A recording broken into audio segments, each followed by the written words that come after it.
হুজুর, কোনো মুসলিম মনে করেন কোরবানি না দিয়ে সেই অর্থ দরিদ্রদের মাঝে দান করলে তার পক্ষ থেকে কোরবানি হয়ে যাবে। আপনি একজন বিশিষ্ট ইসলামিক স্কলার এবং গবেষক হিসেবে এ ব্যাপারে কি বলবেন?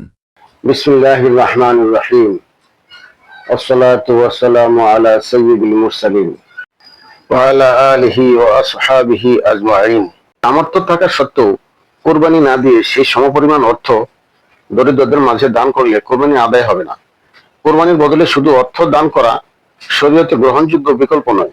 কোরবানি হলো এক ধরনের ইবাদত, আর দান সদকা পৃথক ইবাদত। তিরমিজি শরীফের 1493 নম্বর হাদিসে বর্ণিত আছে, আন আয়েশা রাদিয়াল্লাহু তাআলা আনহা আন্না রাসূলুল্লাহ সাল্লাল্লাহু আলাইহি ওয়াসাল্লাম قال মা আমিলা আদামিয়্যু মিন আমালি ইয়ামিন নাহরি আহাব্বা ইলাল্লাহি মিন ইহরাকিদ দাম ইলা আখির।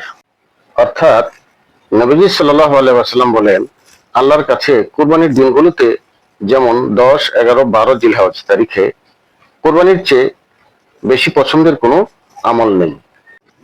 বুখারী শরীফের 5569 নম্বর হাদিস এবং মুসলিম শরীফে 1974 নম্বর হাদিসে বর্ণিত আছে, নবীজি সাল্লাল্লাহু আলাইহি ওয়াসাল্লামের যুগে একবার দুর্ভিক্ষ দেখা দিয়েছিল। ওই বছরও তিনি কোরবানি না করে দান সদকা করতে বলেননি, বরং ওই বছর কোরবানি করে গোশত 3 দিনের বেশি সংরক্ষণ করতে নিষেধ করেছিলেন। যদিও পরের বছর দুর্ভিক্ষ না থাকায় সংরক্ষণের অনুমতি দিয়েছিলেন।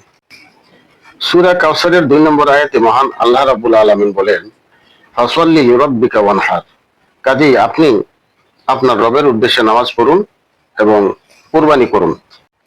মুসনাদে আহমদ হাদিস নম্বর 8273 উল্লেখ আছে, সামর্থ্য থাকা সত্ত্বেও কেউ কুরবানি না করলে রাসূলুল্লাহ সাল্লাল্লাহু আলাইহি ওয়াসাল্লাম কঠোর হুঁশিয়ারি দিয়ে বলেছেন, সেজন্য আমাদের ঈদগাহের কাছেও না আসে। তবে কুরবানির পাশাপাশি অতিরিক্ত হিসাবে দরিদ্রদের মাঝে দান করা অত্যন্ত সওয়াবের কাজ। ফতুয়া কাজী খান ও বাদায় ও সানায়ে কিতাবে উল্লেখ আছে, কোরবানির দিন পার হয়ে গেলে পশু কেনা থাকলে তার জীবিত সদকা করতে হবে, আর না থাকলে একটি ছাগলের সমমূল্য সদকা করতে হবে। কারণ নির্দিষ্ট সময়ে কোরবানি আদায় না করার কারণে যে ওয়াজিব তরক হলো তা সদকা করার মাধ্যমে আদায় হয়ে যাবে। আল্লাহু আ'লামু ওয়া মা আলাইনা ইল্লাল বালাগ।